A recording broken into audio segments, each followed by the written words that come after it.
Days in Washington meeting with key players in the Trump administration and in Congress as the calendar inches closer to the August 1st deadline to stave off a 35% tariff on Canadian goods.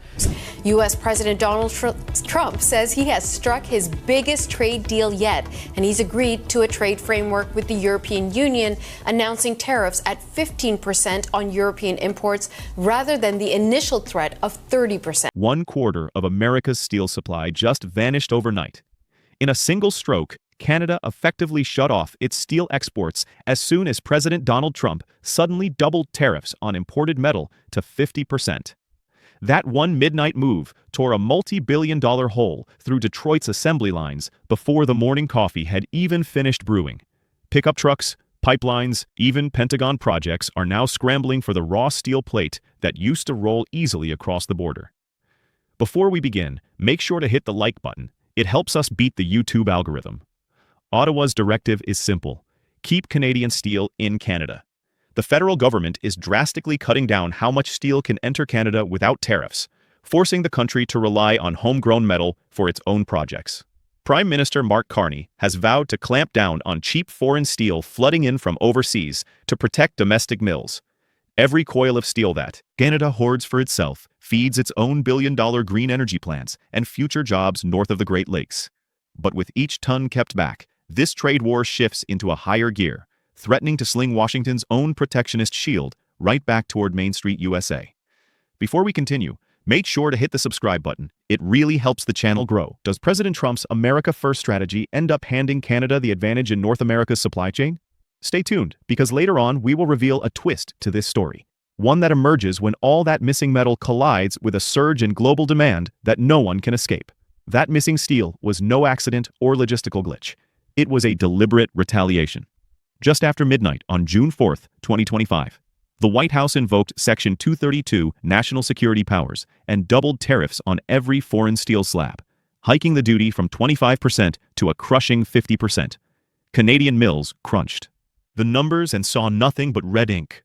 On the very day Trump's 50% tariff kicked in, major producers like Al Steel halted all rail shipments bound for Michigan. One executive bluntly called it an act of self-defense until Ottawa could confront Washington. Ottawa's answer arrived in mid-July. On July 16, 2025, Prime Minister Carney announced a new tariff rate quota on Canadian steel exports. In simple terms, Canadian steelmakers can ship up to their 2024 volume to the U.S. tariff-free, but any exports above last year's levels now face a matching 50% surtax when leaving Canada. In the same breath, Carney unveiled a $1 billion Canadian fund to boost green steel production at home. The United States suddenly faces a supply hole the size of Canada's entire output. Last year, American buyers purchased about 6.6 million net tons of steel from Canadian mills, roughly 1/4 of all the steel America imported. Now, much of that supply is effectively off the table. Prices reacted immediately. The benchmark hot-rolled coil price on the commodities exchange spiked 6% overnight to around $910 per short ton after Trump's proclamation. That was the steepest one-day jump in steel prices this year, and Detroit cannot absorb that kind of shock for long. General Motors has already slashed as much as $5 billion from its profit outlook for 2025. Blaming spiraling costs from these tariffs across its supply chain, the construction sector is wobbling too. Engineers overseeing a major federal bridge-building program originally launched under the Biden administration warned that even a 3-month halt in Canadian steel plate could delay half of the projects slated to break ground this fall. Those delays would send labor costs soaring and could trigger penalties for missing federal deadlines. With each day this standoff drags on, Washington's protective tariff wall is looking more and more like a financial boomerang. The pain it was meant to inflict abroad is instead coming back to hit American factories and workers. And keep in mind, Canada still hasn't even begun to retaliate on aluminum. The question isn't whether Trump's strategy will sting. It will. It's how long the United States can stand the pain before supply chains snap, and whether Ottawa's steel-first gambit ends up letting Canada write the next chapter of North American trade on its own terms. And Canada wasn't done. Barely had those warnings been issued when Ottawa lit another fuse in this escalating trade battle. On that same July 16, 2025, Prime Minister Carney rolled out a sweeping new rule to ensure Canada's steel is used in Canada's future industries. He dedicated $1 billion Canadian dollars to a clean steel fund and decreed that at least 60% of the steel in every federally backed wind turbine, hydrogen plant, and carbon dioxide pipeline must be stamped Made in Canada. This policy flips the American steel market on its head. According to Natural Resources Canada, there are over 80 proposed low-carbon hydrogen and carbon capture projects across the country, representing an investment pipeline exceeding $100 billion US. Canada is also opening up new offshore wind farm leases on the Atlantic and Pacific coasts. Each new megawatt of offshore wind power alone can devour between 120 and 180 tons of steel for turbines and towers. That means a single 1 gigawatt wind farm might need up to 180,000 tons of steel. And now, thanks to Carney's mandate, most of that metal will stay north of the Ambassador Bridge rather than crossing into the US. And this isn't some far-off future demand. This surge is igniting right now. Wind turbine components are ordered years in advance, and companies building hydrogen electrolyzers are already competing with auto parts makers for high-grade steel plate. The planned carbon dioxide pipelines for Alberta's oil patch need miles of specialty steel pipe before environmental deadlines hit in 2026. Carney's calculus is ruthless yet straightforward. Absorb the short-term supply shock at home.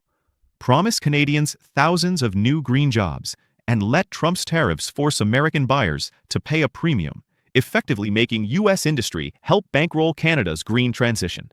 If the strategy holds, Canada won't just replace its lost U.S. sales. It will transform them into a domestic steel boom, one that could lock Washington out of the next industrial revolution. That prospect hangs like a storm cloud over Detroit. In every boardroom of the big three automakers, one question echoes: how do you build the next electric pickup truck if the steel that frames it is being welded into Canada's clean energy projects? That question landed like a wrecking ball on Detroit's factory floor this spring. On April 10, 2025, the Center for Automotive Research dropped a bombshell analysis. It calculated that President Trump's metal tariffs would saddle American automakers with a jaw-dropping extra cost on the order of several $billion in the coming year alone. In practice, that means thousands of dollars added to the price of every new vehicle rolling out of U.S. plants. Less than a month later, on May 7th, Ford Motor Company became the first to blink. Ford announced price hikes of up to $2,000 on models like the Maverick pickup, the Bronco Sport SUV, and the Mustang Mach-E crossover. In a memo to dealers, Ford explained it is staring down a roughly $2.5 billion tariff bill for 2025, one that would drown its balance sheet unless some of those costs were passed on to consumers. Wall Street took notice. That same morning in May, Goldman Sachs slashed its forecast for U.S. auto sales in 2025 from about 16.25 million units down to roughly 15.44 million. Their analysts reasoned that tariffs could lift the average price of a new car by another $2,000 to $4,000 within a year, putting a serious dent in demand. And this dominoes keep falling. Parts suppliers from Ohio to Ontario are now quoting steel at record highs, forcing assembly plants to work around material shortages or stockpile critical components when they can. A single Ford F-150 truck frame now costs more than all the sheet metal for an entire compact car did only 3 years ago. That kind of cost pressure squeezes the profit margins that companies were counting on to fund the shift to electric vehicles. The irony is brutal. A policy meant to protect American manufacturing is instead threatening to idle some of the very workers who championed it. Just last week, a 9-hour outage hit Ford's Wayne, Michigan assembly plant when the giant press that stamps out floor pans cracked its last usable die. Normally, replacing that die would be routine. Just ship a new one from the supplier in Canada.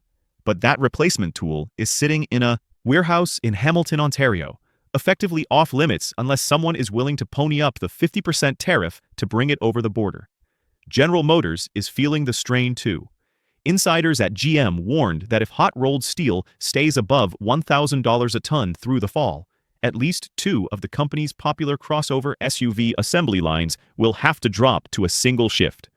Hundreds of union jobs could end up on the chopping block. At the very moment political ads are bragging about Made in America manufacturing, Detroit's choice now is as simple as it is unpleasant.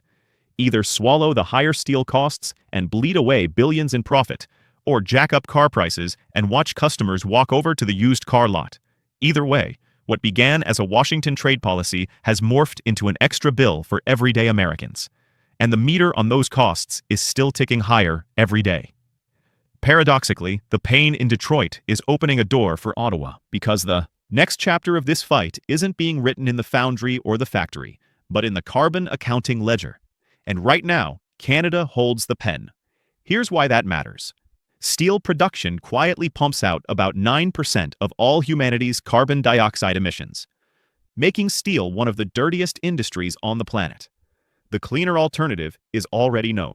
Electric arc furnaces can cut a steel mill's carbon footprint by roughly 75% by melting down scrap metal with electricity, ideally from renewable sources, instead of burning coal in a traditional blast furnace. Canada has seized on this moment of crisis to leap ahead in green steel. On July 10, 2025, All Steel fired up the first of 2 new electric arc furnaces at its plant in Sault Ste. Marie, Ontario. The project cost about $880 million Canadian dollars, and Ottawa is covering roughly 1/3 of that bill. The payoff is a projected 70% reduction in emissions at Aloma and the birth of North America's first major green steel hub. Canada's largest private sector union, Unifor, calls this strategy a much-needed safety net after the brutal steel layoffs of 2022.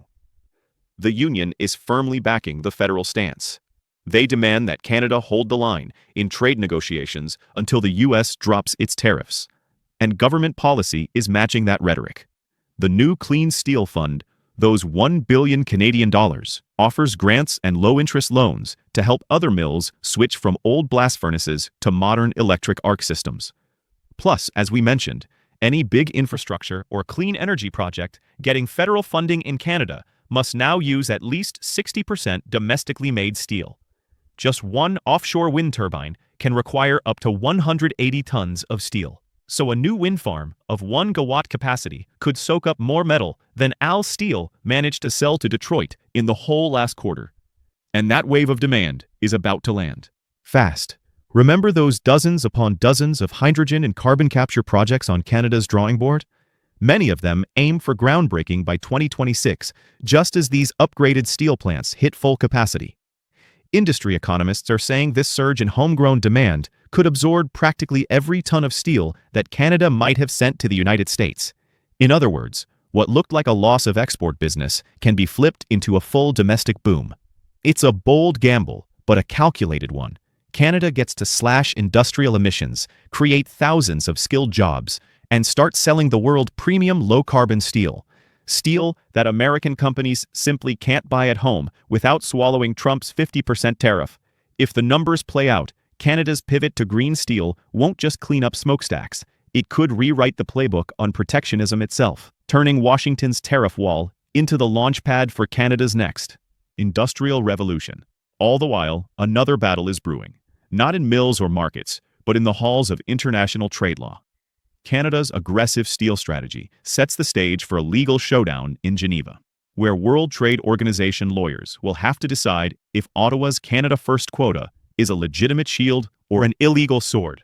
Think about the context. Since June 4, 2025, every piece of imported steel entering the United States has been hit with Trump's 50% tariff. That move pushed U.S. steel prices sky high and instantly yanked roughly a quarter of the nation's supply off the market because Canada alone had been supplying about 25% of U.S. steel imports. Prime Minister Carney is well aware that numbers like that buy him leverage. On July 17th, he told reporters that Canada's export restrictions would disappear the moment Washington lifts its tariff, effectively setting an informal deadline of August 1st for a deal. Ottawa is adamant that it isn't dumping cut-rate metadol or breaking trade rules. Officials argue they're simply deciding who gets Canada's steel first. It's a tactic known as an allocation order, something Brazil once used to guard its coffee exports in the 1990s, which a WTO panel at the time never struck down. Canada's legal playbook also leans on Article 21 of the General Agreement on Tariffs and Trade, the very same national security clause that the United States itself brandished to justify these steel duties in the first place. If Washington challenges Canada's move at the WTO, it risks undermining its own defense in a half-dozen ongoing disputes over Trump-era tariffs. It's the ultimate boomerang effect. Push too hard in court, and you might knock down the very wall you built. Meanwhile, Carney's team is dangling a pretty tempting carrot in front of Washington. Lift the tariffs, and Canada will reopen the steel taps. Within hours, relieving the pressure before more factories and jobs get hurt. Keep them. And Ottawa has a ready-made narrative for election season, one where Canada offered fair play, but the White House chose to prolong Americans' pain. That framing could influence swing voters on both sides of the border, faster than any policy white paper. After all, this isn't just a squabble over metal. It's becoming a referendum on whether safeguarding supply chains at home now trumps old notions of free market purity. Are we watching the market sort out a temporary hiccup, or are we witnessing the birth of a new era where countries lock down strategic resources before someone else does? Trade wars rarely end with an explosive finale. More often, they quietly redraw the map of commerce overnight.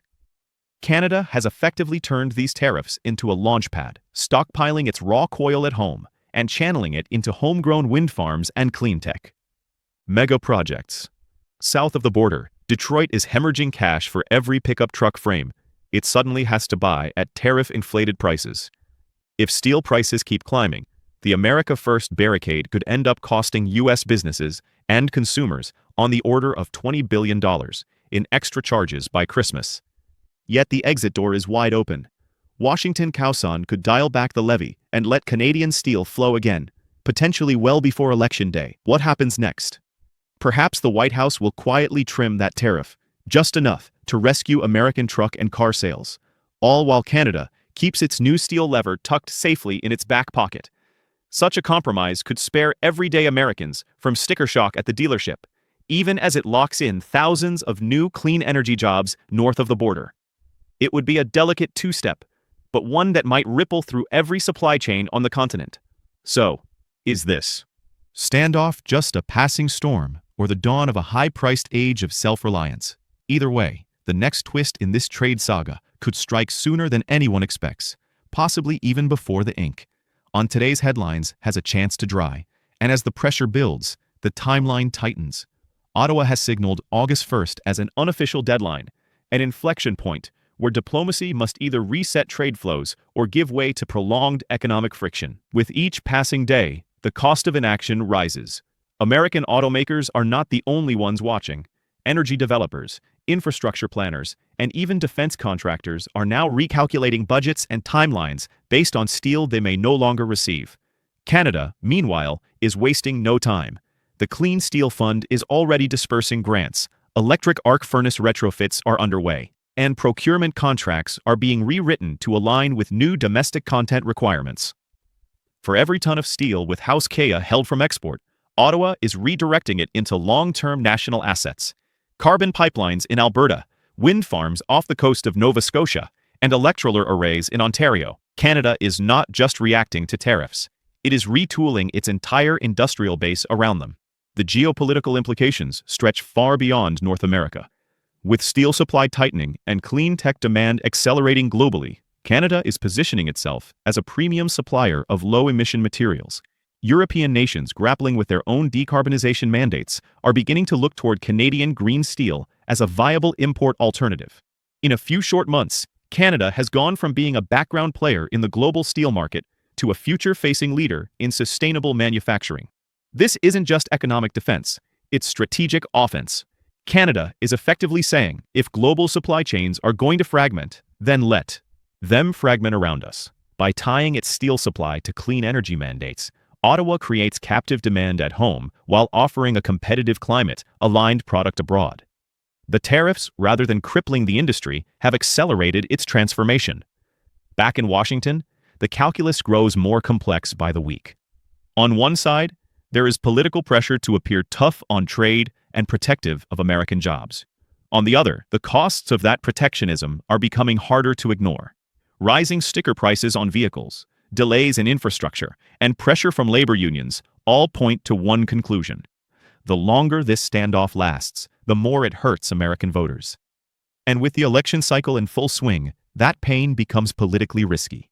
Insiders suggest that quiet negotiations are already underway, A phased rollback of the tariff, perhaps beginning with a revised quota system, could be on the table. Washington might allow more Canadian steel in under stricter environmental or origin certification rules, offering a face-saving compromise for both sides. Canada, having already built out its green steel framework, would have little to lose and much to gain if such a deal restored access to U.S. markets. Yet Ottawa is playing its cards carefully. Even if tariffs are lifted, Canada now has a stronger, more self-sufficient industry than before. The Clean Steel Fund, electric arc conversion grants, and new procurement mandates have laid the groundwork for lasting industrial resilience. The reliance on U.S. buyers, once seen as an economic anchor, is now being replaced by diversified demand tied to clean growth. And so, the irony deepens.